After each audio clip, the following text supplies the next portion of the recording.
Acá en el estudio con el ministro del Interior, Gonzalo Blum. Ministro, muchas gracias por la gentileza de estar acá. Muy buenos días. Buenos días. Oiga, ¿hay posibilidad de ayudar a estas personas? Porque otra vez esta es una situación que se ha venido repitiendo. Sí, a ver, es una situación humanitaria comprensible, pero no es lo ideal, no es lo óptimo. Y por eso con la Intendencia hemos coordinado y dispuesto albergues para que no estén en la vía pública. Eso significa un riesgo para la salud pública, por lo tanto el llamado es que estas personas vayan a los albergues. Nosotros hemos hecho intensas gestiones a través de la Cancillería, con no solo el caso de Bolivia, sino con Perú, con Argentina, y por lo tanto la primera prioridad es cuidar la salud pública, y ese tipo de situaciones obviamente no contribuye, por lo tanto el llamado a ir a los albergues, comprendiendo la situación humanitaria. No, por supuesto, la situación con el frío ahí, en fin, está complicada. No, y el deseo de retornar a los países, eso es natural, pero hay que, ante todo, preocuparse de la salud. Oiga, a propósito de situaciones complicadas, ¿qué semana la del gobierno está ¿no? El viernes usted me dijo en Tele 13 Radio, en una entrevista, que a lo mejor había que acostumbrarse a tener una coalición más chica y eso provocó aún más escozor del que había entre Chile Vamos y el gobierno. Sí, sé que provocó algún debate. Yo fui parte del proceso, estuve, digamos, cuando se construyó Chile Vamos, y en política todos queremos coaliciones más grandes, no más chicas. Eso es bastante evidente. Pero queremos coaliciones amplias, pero en base a nuestra idea, o sea, hacer mayoría en base a las ideas fundamentales que animan a una coalición. Y por lo tanto, lo único que yo hice fue constatar un dato de la causa, que el día miércoles, en vez de ser los 71 diputados de la coalición los que apoyaron la propuesta que está impulsando el gobierno, digamos, y por defecto rechazar la propuesta o moción parlamentaria que se está discutiendo, fuimos, y digo fuimos porque somos parte de un conglomerado colectivo 58. Entonces la pregunta que tenemos que hacernos es qué pasó y cómo trabajamos para recuperar esa mayoría relativa, al menos, que son los 71 diputados de Chile Vamos. Pero por supuesto que en política siempre más es preferible a menos. ¿La puede recuperar? Porque lo que dice el senador Alamán hoy día en una entrevista en La Tercera es que la expresión de la coalición más chica es grave y desafortunada, viniendo de usted. Sí, pero insisto, yo lo único que hice fue constatar un hecho. No fuimos todos los que debíamos ser. Y por lo tanto, creo que nos pegamos un costalazo fuerte en la semana como coalición. Pero también quiero hacer un punto, Iván. Aquí yo creo, y si me permite un poco de tiempo, hay que hacer una reflexión más de fondo. Creo que el costalazo no es solo para la coalición. Por supuesto que para la coalición y para el gobierno fue una mala semana, y eso hay que reconocerlo. Permitimos, digamos, en parte por nuestros votos, que avanzar una propuesta que no solo es mala desde el punto de vista de lo que busca solucionar. Es decir, le dice a las personas, saque su ahorro previsional a costa de menores pensiones para solucionar un problema transitorio, teniendo otra alternativa al frente. El gobierno puso sobre la mesa la alternativa de un préstamo estatal solidario a tasa cero con transferencias directas. La cuarta parte de ese préstamo estatal es un subsidio o una transferencia directa. Por lo tanto, habiendo una buena alternativa, habiendo un cuestionamiento transversal de los técnicos de todos los sectores, lo que pasó es muy preocupante, no solo para lo que es la coalición, donde hemos asumido una responsabilidad, sino también para el buen desarrollo de las políticas públicas en Chile. Una cosa tangencial, a propósito de esto, ¿cuándo va a ser oficial esta nueva proposición, esto que incluye el subsidio del 25% del préstamo, en fin, la ampliación del IFE? Esta semana. ¿Se va a hacer oficial? Esta semana. Ya. Está, de hecho, en La Moneda ahora reunido con el presidente y el equipo político trabajando en esto, y esta semana se hará a conocer. Pero yo creo, mira, pero efectivamente... Antes de la votación en la sala de vuelta de este proyecto de AFP, ¿o no? No, por supuesto. O sea, el proyecto ya se conoce, y si me permite explicarlo un segundo, es un mecanismo que establece un préstamo estatal solidario, donde no están los bancos, esa tasa cero, y lo que permite es que las personas puedan hacer o pedir préstamos, digamos, al Estado, que se devuelven en el tiempo, hasta 4 años. Tiene un mecanismo de pago contingente, es decir, se paga una proporción en función del ingreso, y si después de 4 años no se ha saldado la deuda, bueno, la deuda se extingue. Y parte de esto, la cuarta parte, es subsidiada una transferencia del Estado. Entonces, hay una alternativa que es sustantivamente mejor, que no afecta a las pensiones, que es más solidaria, y por lo tanto, yo creo que haber dado el apoyo o haber permitido que avanzara una propuesta que evidentemente afecta un objetivo transversal, que es mejorar las pensiones, y que además, esto es lo más importante, que se ha hablado poco, Iván, es una propuesta que creo que significa un daño institucional en la forma en que se están haciendo las políticas públicas, porque a través de un resquicio, poner en un transitorio de la Constitución una política social para saltarse la iniciativa exclusiva del presidente de la República es un precedente grave y complejo en la forma en que estamos resolviendo las políticas sociales. Ya, ok, digamos, le creo todo, es un mal proyecto, es un resquicio legal, no sé qué, pero ni a la gente, y evidentemente tampoco a los diputados, les hizo sentido la postura del gobierno. ¿Por qué el gobierno no logra convencer a sus parlamentarios? ¿Por qué el gobierno no logra convencer a la gente de que el proyecto de retirar la plata es un mal proyecto? Sí, yo creo que hay dos problemas bien estructurales y de fondo de nuestro sistema político en general, y esto no solo de Chile Vamos, sino lo digo en general porque también llama la atención la reacción de la centroizquierda, ¿no? La que estuvo en la concertación, que durante 20 años propició políticas públicas prudentes, razonables, sensatas, reformistas, pero en base a la evidencia, con respaldo técnico, y también aquí se cuadró y celebraban como si fuese una fiesta, digamos. Ahora, ministro, si hay una parte de la derecha que está votando a favor de esto, Por supuesto. No le pida a la centroizquierda que... No, a todos los sectores políticos. ¿Sabes lo que pasa, Iván? Es que esto es muy delicado. Si la forma en que se legisla y la forma en que se hacen las leyes importa. Ya sé, la forma por supuesto, pero el gobierno no logra convencer para que Está se bien, voy a ir a eso, pero lo que te quiero decir, la forma importa.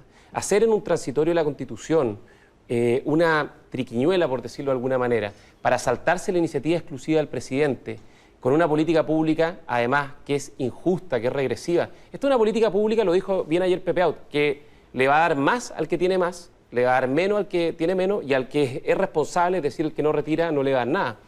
Y le dice a cada uno, bueno, ¿sabe qué? Arréglesela usted mismo, por sí solo, retire ahora, a costa de su pensión futura, para solucionar el problema que se está generando, habiendo una buena alternativa propuesta por el Ejecutivo. Está claro el argumento. Lo que no está claro es por qué. ¿Por qué el gobierno no lo logra? Hay una tesis, que es que el gobierno no logra tener confianza en sus parlamentarios porque, como dice el senador a la mano hoy día, el gobierno al final siempre afloja. Y por ejemplo, pasó en el postnatal de emergencia, donde estuvo duro en la Cámara de Diputados y al final en el Senado llegó a un acuerdo y dejó a sus parlamentarios que habían rechazado en muy mal pie.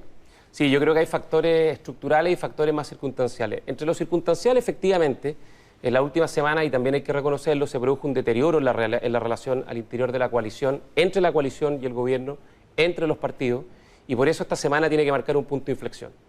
Esta semana tiene que marcar entre la coalición y el gobierno un punto de inflexión de que vamos a hacer las cosas de manera distinta. ¿Usted reconoce que el gobierno ha aflojado, como dice Alemán? No, si lo que pasa es que también hay que entender que estamos en un cuadro complejo, Iván.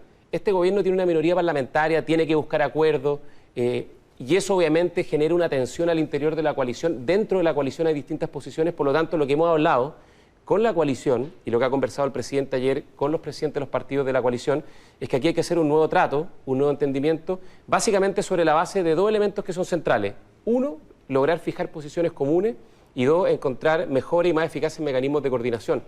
Y en eso no será una mejor política, digo, incluso para la relación con la coalición de gobierno, el terminar esto que la oposición ha llamado el regateo infinito que tiene el gobierno pone 50, porque después va a subir a 65, porque después cuando la oposición le critique va a subir a 100, en fin, le ha pasado muchas veces en varios proyectos durante estos meses de pandemia, en estos proyectos de emergencia. Bueno, es una tensión permanente, pues, Iván, si tú tienes que por una parte llegar a acuerdos, porque como no tienes mayoría, tienes que construir la mayoría. De acuerdo, pero deja a sus parlamentarios muy mal pie, ¿no? Sí, y efectivamente eso es parte de lo que hemos conversado, que eso lo tenemos que mejorar. Esa coordinación, ese aspecto desde el inicio de las estrategias políticas que permiten llegar a acuerdos, tenemos que tener una coordinación más fluida. Pero también hay un tema que es de fondo y que hay que reconocerlo, porque esto creo que ha permeado todos los sectores. Lo que pasó esta semana finalmente es una suerte de crisis más bien de convicciones, porque prácticamente la gran mayoría del Parlamento, de la Cámara de Diputados, sabía que estaba aprobando una propuesta que no tenía sustento técnico, que iba a afectar las pensiones y que no resuelve de buena manera el problema puntual, que sí es atendible, de la caída de los ingresos de la clase media. Y lo que te decían mucho, bueno, es que esto es muy popular, por lo tanto es muy difícil votar en contra, y eso es una realidad. El efecto de las redes sociales, el deterioro de la deliberación. Cuesta mucho poner los argumentos sobre la mesa, porque la inmediatez y la falta de reflexión en el debate y en el razonamiento político está generando un problema. Y además, creo yo, y esto también hay que reconocerlo, se ha venido institucionalmente socavando el buen funcionamiento de las prerrogativas propias de cada poder del Estado. Cuando se permite, por ejemplo, que avancen proyectos o mociones parlamentarias que son inadmisibles, se cambian los quórum a través de los cuales se legisla, estamos teniendo un problema. Entonces yo creo, insisto, aquí tiene que haber un punto de inflexión, en primer lugar para nuestra coalición, tenemos que volver a actuar con cohesión y con unidad. Creo que también los sectores de la oposición, de la centroizquierda, que tradicionalmente han adscrito a las buenas políticas públicas, a las políticas públicas basadas en la evidencia, también tienen que, creo yo, hacer una reflexión sobre este populismo, digamos, que se ha venido instalando.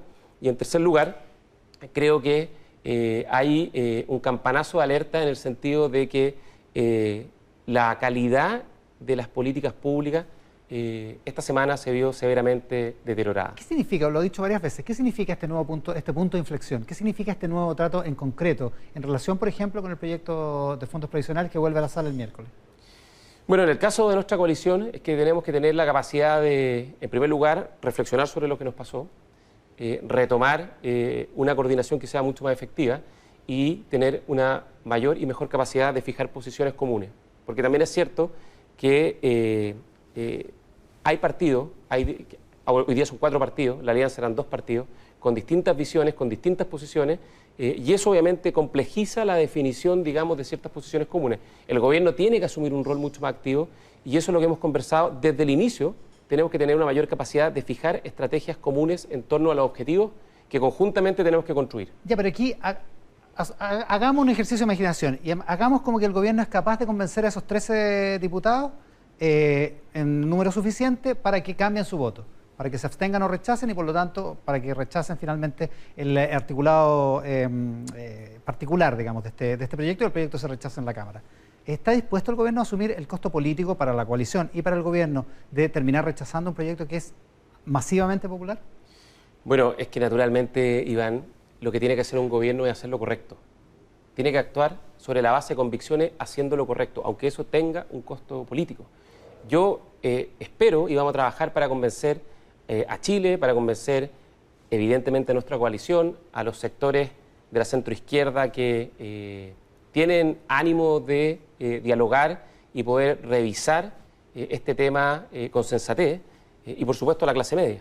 Yo creo que si aquí hay un tema que es fundamental, la deliberación pública efectivamente se hace más complejo en los tiempos actuales y por lo tanto vamos a hacer un esfuerzo mucho mayor por poner argumentos sobre la mesa y por poder convencer, porque yo creo que los argumentos, si nos damos un segundo para escuchar y ponemos sobre la mesa que tomar el ahorro previsional causándole un daño al sistema de seguridad social en Chile para gastarlo para un problema inmediato, teniendo otra alternativa sobre la mesa que es un préstamo estatal solidario con transferencias directas, si argumentamos con cierta capacidad de racionalizar, con cierta pausa y vemos en definitiva los efectos que produce en las pensiones y en el bienestar general de la ciudadanía, creo que no hay duda de cuál es la mejor alternativa. ¿Cuánto de lo que ocurrió el miércoles se debe a otro tipo de factores? Ya no una cuestión de convicciones, sino a cuentas que le estaba cobrando algún parlamentario al gobierno por ejemplo, la designación de un intendente en el Maule que no fue del gusto de parlamentarios de la zona, o otro tipo, o por ejemplo, un partido político que está enojado con la UDI, está enojado porque el gobierno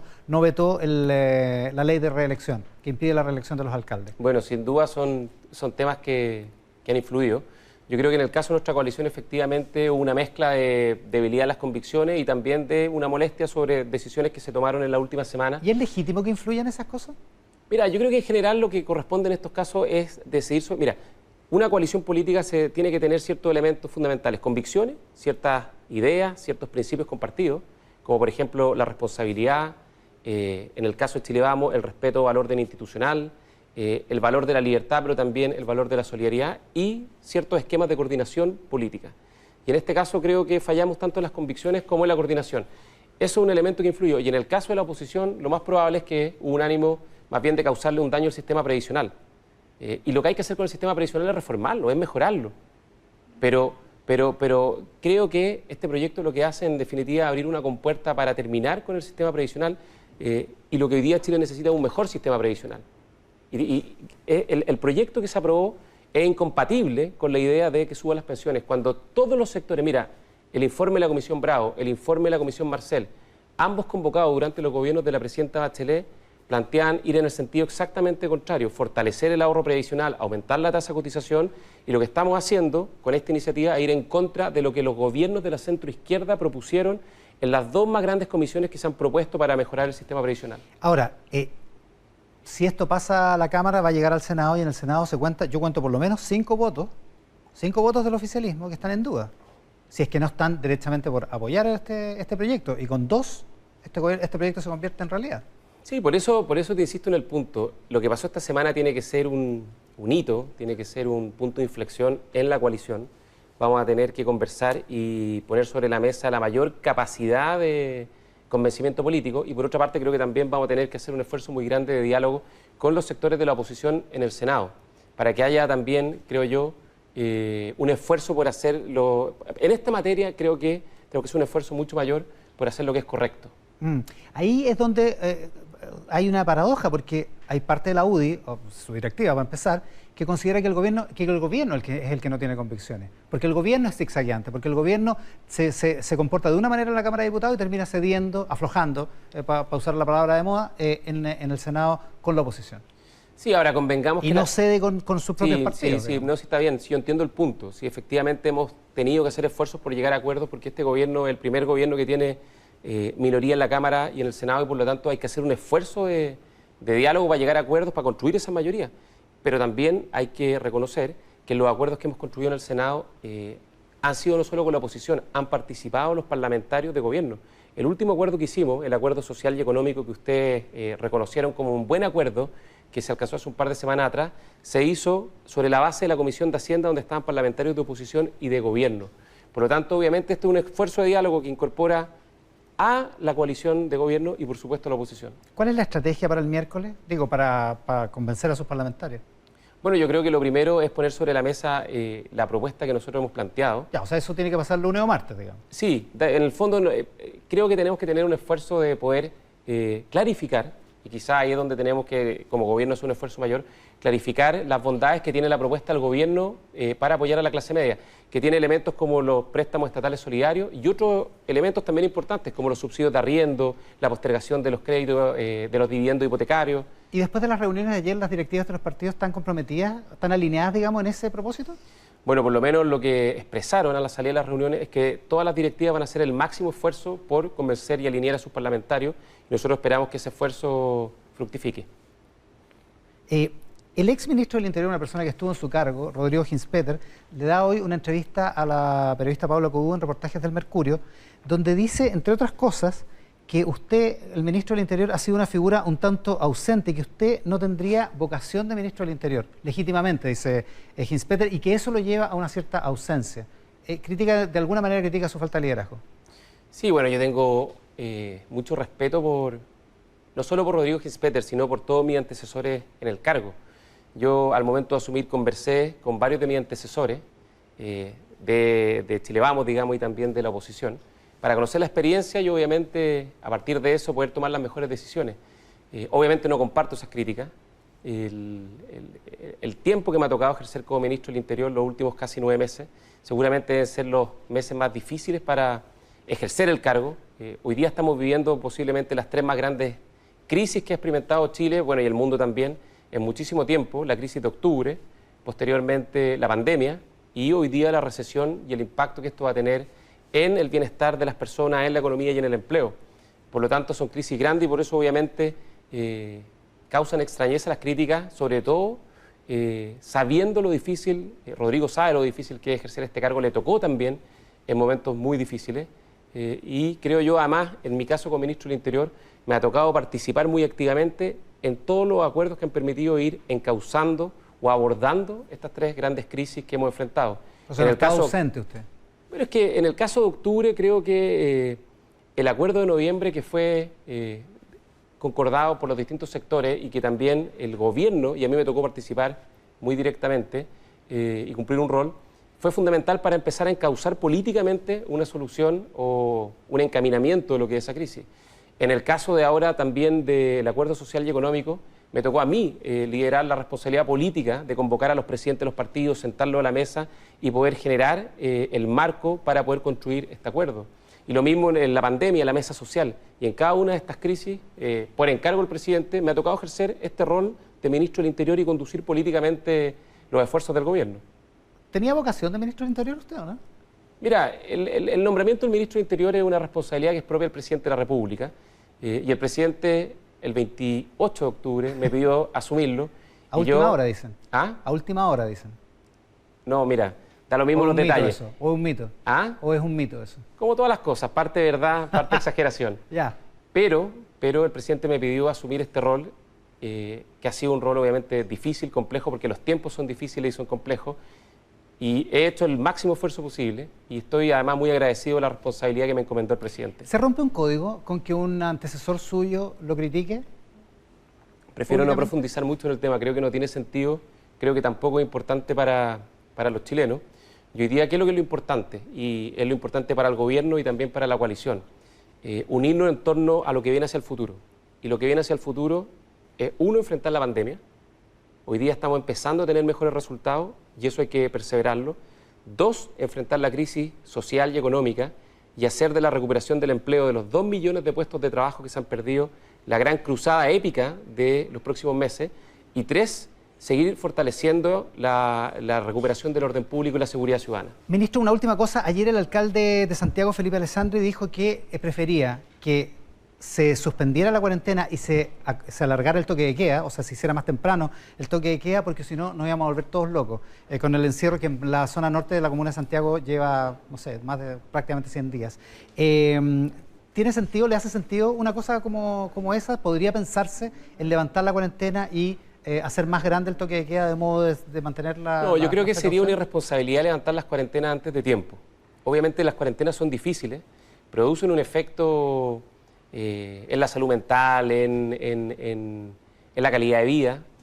Creo que en parte eso explica también que estamos todos de alguna manera muy tensionados. La sociedad está tensionada porque el encierro tensiona, no es lo natural, somos seres sociales y por lo tanto creo que lo que corresponde es cumplir bien las cuarentenas para poder superar como quien dice, este pic de contagio.